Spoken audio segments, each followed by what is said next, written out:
So when setting up a Bulgarian split squat, I think sometimes it's easier to start from the bottom. So if you get yourself into a comfortable position at the bottom, knee on the ground with your foot up on whatever you're going to put it on. This is probably nearly a little bit high for me. I could go like a slightly lower box for it to be a little bit more comfortable, but that's okay.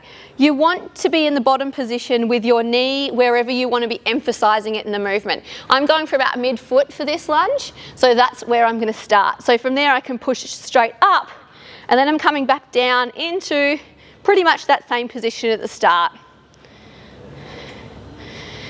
With a Bulgarian, there's a lot of talk about whether you should be sitting back, whether you should have weight in the front foot, weight in the back foot. It really depends on what you're trying to bias in that movement, what muscle group you want to work the hardest. Now, if I stay here, leave my knee over my midfoot, but really push my bottom back, I'm going to get a lot more glute and hamstring in this movement.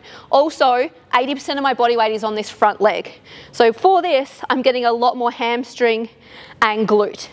If instead I was going to start from this position and drive my knee forward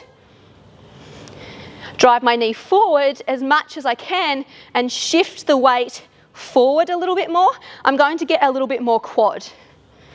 Okay, I don't have the best ankle mobility, so it's not an over-exaggerated movement for me, but I'm getting a little bit more,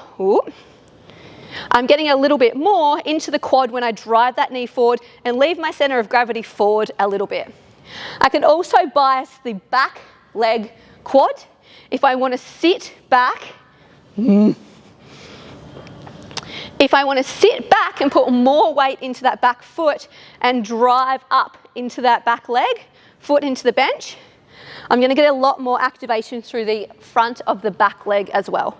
So none of these movements are wrong or right, they're just different ways to target different muscle groups.